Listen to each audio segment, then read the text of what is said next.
Foreign Minister Senator Mohammad Ishaq Dar and Chief of Defence Staff and Chief of the Defence Forces and Chief of Army Staff Field Marshal Syed Asim Munir, Pakistan has maintained open channels of communication with the concerned parties as part of our facilitative and mediatory role.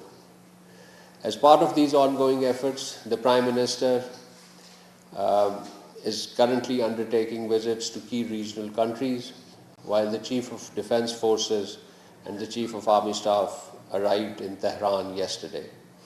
Collectively, these initiatives, these pursuits reflect our sustained efforts for peace and our commitment that these efforts are best advanced through dialogue and cooperation, and this has been a fact which has been acknowledged in diplomatic circles around the world for Pakistan's constructive and stabilizing contributions.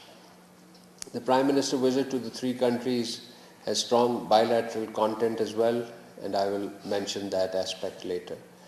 But before embarking on this visit, the Prime Minister undertook intense diplomatic exchanges with his counterparts across the globe. This was before the Islamabad peace talks, and these exchanges continued after the talks. Before the start of these peace talks, the Prime Minister received a telephone call from the Federal Chancellor of Austria, His Excellency Christian Stocker. They held a warm telephone exchange. This was on the 9th of April. The Prime Minister appreciated Austrian Chancellor's strong message of endorsement and support for Pakistan's peace efforts that have helped the US-Iran ceasefire, as well as for ensuring resumption of negotiations between the two sides.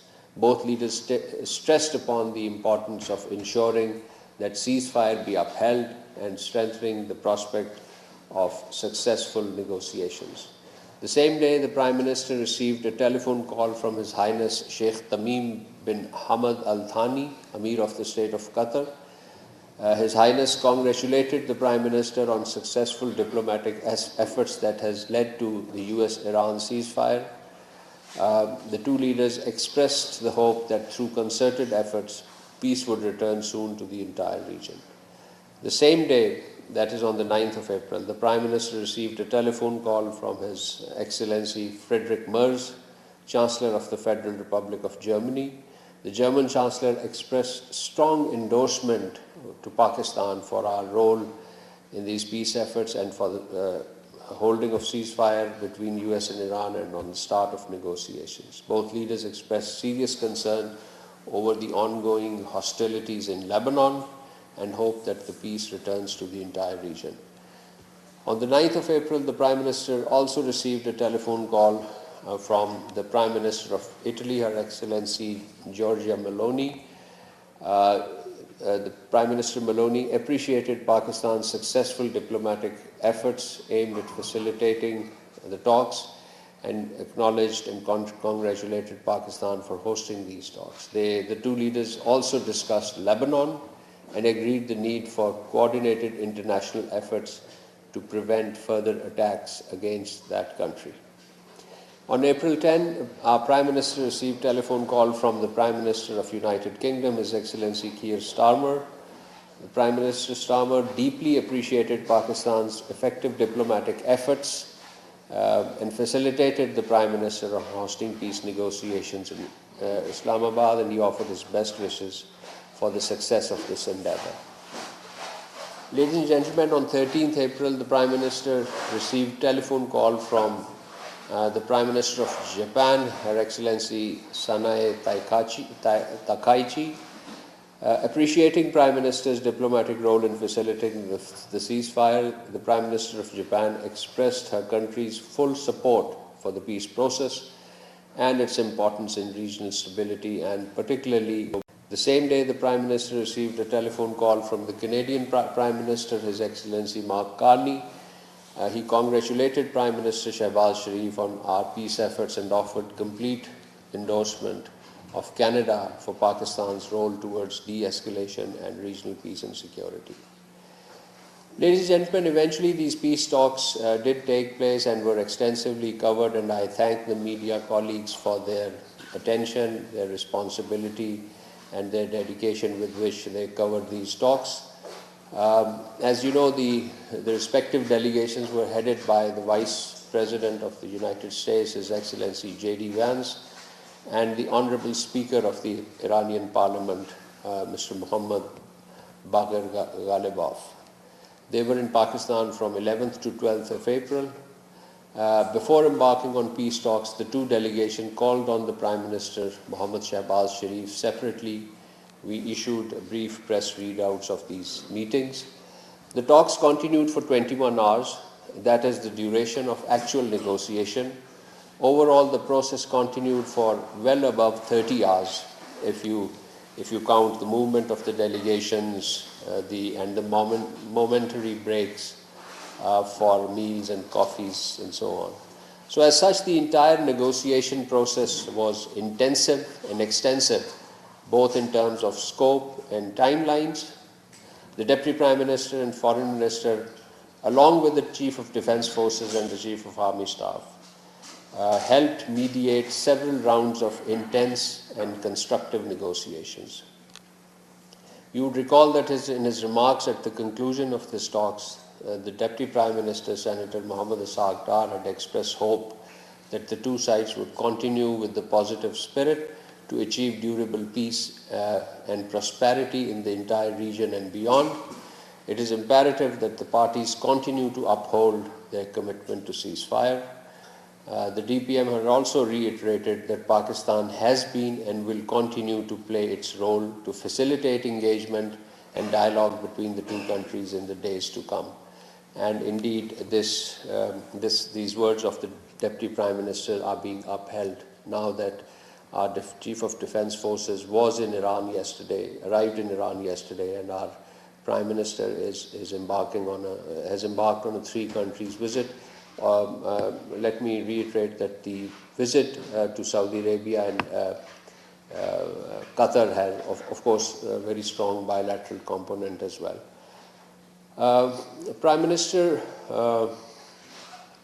visit to the three countries is from 15th to 18th of April 2026. The visit to Saudi Arabia and Qatar are in the bilateral context. As I mentioned, you would see the press readouts as the meetings progress. The visit to Turkey is in the context of the Antalya Diplomacy Forum, where the Prime Minister will participate in a high-level panel discussion alongside with the world leaders, and he'll present Pakistan's perspective. Last evening, Prime Minister Mohammad Shahbaz Sharif called on His Royal Highness Prince Mohammed bin Salman bin Abdulaziz Al Saud, the Crown Prince of Saudi Arabia. The Prime Minister expressed full solidarity and support for the Kingdom of Saudi Arabia in the wake of recent regional escalations, and he appreciated Saudi Arabia's exemplary restraint demonstrated throughout the conflict, and indeed exemplary patience.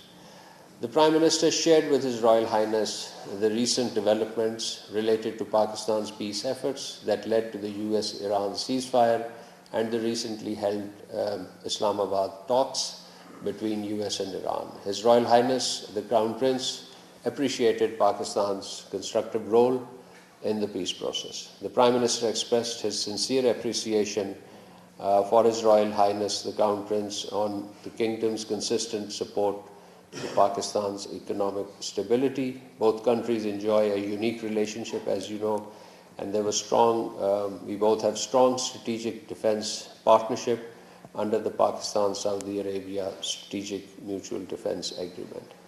Apart from the Prime Minister's engagement, the Deputy Prime Minister also remained busy throughout the last 2 weeks, held numerous telephone conversations, numerous direct interactions with his counterparts. And let me just very briefly list some of the important telephone conversations of the past 2 weeks Ladies and gentlemen, I'll just list them.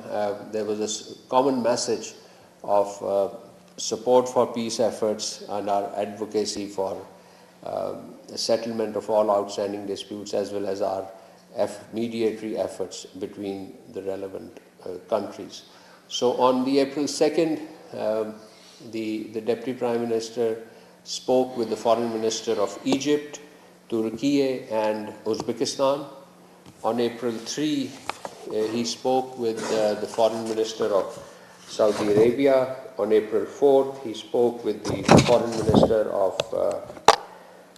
Bahrain and Egypt.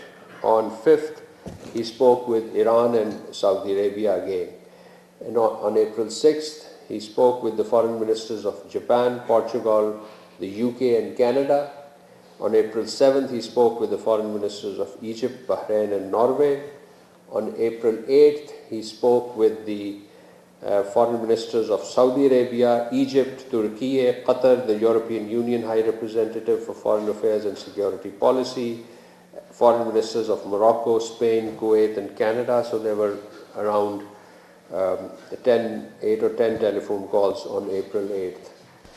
On April 9th, he spoke with the Saudi Foreign Minister, the Uzbek Foreign Minister, again with the EU High Representative, South African Foreign Minister, Azerbaijan's Foreign Minister and UK's Foreign Secretary.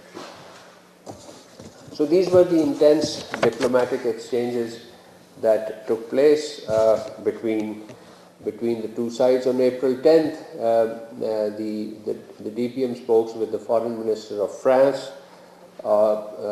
Netherlands, Egypt, Saudi Arabia and Turkey, and on April 13th, he spoke with the Foreign Minister of China and the UK British Foreign Secretary. On April 14th, he spoke with the Foreign Ministers of Canada, European Union, Kuwait, Romania, United Nations Secretary General Antonio Guterres, and the Foreign Minister of Turkey. So, ladies and gentlemen, between a week prior to the Islamabad peace talks and 3 days subsequent to these peace talks, you could count the number of telephone calls which demonstrate our very active involvement in the facilitatory and mediatory roles, and then taking our important partners across the globe into confidence on these peace talks. Moving on to the other subjects, let me very briefly go on to the situation in the Middle East, where this week, on the 7th of April, late last week, we expressed our strong condemnation on storming of Al-Aqsa Mosque by the Israeli occupation forces. And on 9th of April, we strongly condemned the Israeli aggression against Lebanon. We termed such actions as undermining international efforts aimed at promoting peace and stability in the region. And of course, Israelis' attacks against Lebanon constitute a grave violation of international law and fundamental humanitarian principles. Another very important event of the last week, which I would want you to take note of, was the 45th meeting of the Council of the Regional Anti-Terrorism Structure, the SCO RATS, the Shanghai Cooperation Organization meeting. Pakistan is currently holding the chairmanship of this group, SCO RATS as it is acronymed. We successfully chaired the 45th Council meeting that was held in Tashkent last week. Our Director General for Counterterrorism, Faria Bukti, is our lead on this forum. On April 3rd, the RAT Council, the SCO RATS Council, conducted detailed deliberation focusing on regional security. Several reporting documents of the SCO RATS were adopted, including the document which would be submitted to the councils of the heads of member states of the SCO. The Council expressed concerns over the developments in the Middle East. It also highlighted the persistent threat posed by terrorist groups in Afghanistan and stressed the need to strengthen cooperation in joint efforts to counter terrorism. It was agreed that the next SCO RATS meeting will be hosted by Pakistan in September. As a frontline state against terrorism, Pakistan continued to make significant sacrifice to ensure regional and global security and remains committed to working with our international and regional partners to advance collective counterterrorism efforts in accordance with the SCO principles, international law, and the UN Charter. And finally, ladies and gentlemen, we also held official meetings of the four countries, Pakistan, Saudi Arabia, Turkey, and Egypt, that was held in Islamabad day before yesterday on 14th. The senior officials is a follow-up of you would recall, the consultative meeting held by our foreign ministers in Islamabad on the 29th of March. From Pakistan, I had the privilege of leading our delegation to these talks. We reviewed key areas of cooperation and prepared recommendations for the upcoming Foreign Affairs meeting that is to be held in Turkey on the 17th of April. The officials, my colleagues from Saudi Arabia, Turkey, and Egypt also jointly called on our Deputy Prime Minister, Senator Mohammed Assad, and Foreign Secretary, Ambassador Amna Baloch. With this, I'll conclude my opening remarks and open the question for question answers. On this promotion of this terrorist Indian Army officer. We have noted this news with grave concern that this accused, and in fact he had confessed at certain point, that the Indian Army Colonel Purohit has been promoted to the rank of brigadier. Pakistan unequivocally condemns this deeply troubling development. Such a decision risks sending a disquieting signal about accountability in Indian system while compounding the anguish of 68 innocent civilians who lost their lives in the Lahore-bound train on Indian soil almost 2 decades ago. So these victims and their families await justice for last two decades. Far from advancing the closure, I think the decision underscores a pattern that may be perceived as diminishing the imperative of justice. This promotion also raises serious questions about India's state-sponsored terrorism, tolerance towards acts of violence against Pakistan and against Muslims, and a partisan and an exclusionary mindset within India's governance and judicial framework. The victim families of Samjhauta Express deserve justice, a justice that is credible, transparent, and beyond reproach. Pakistan reiterates its call for a thorough and impartial judicial process to bring all perpetrators and facilitators of this heinous crime into account and into justice. The international community must also take note that that perception of impunity that we have been calling for, this has far-reaching implications, far-reaching consequences, potentially emboldening extremist elements within India and undermining efforts towards durable peace and stability. Thank you.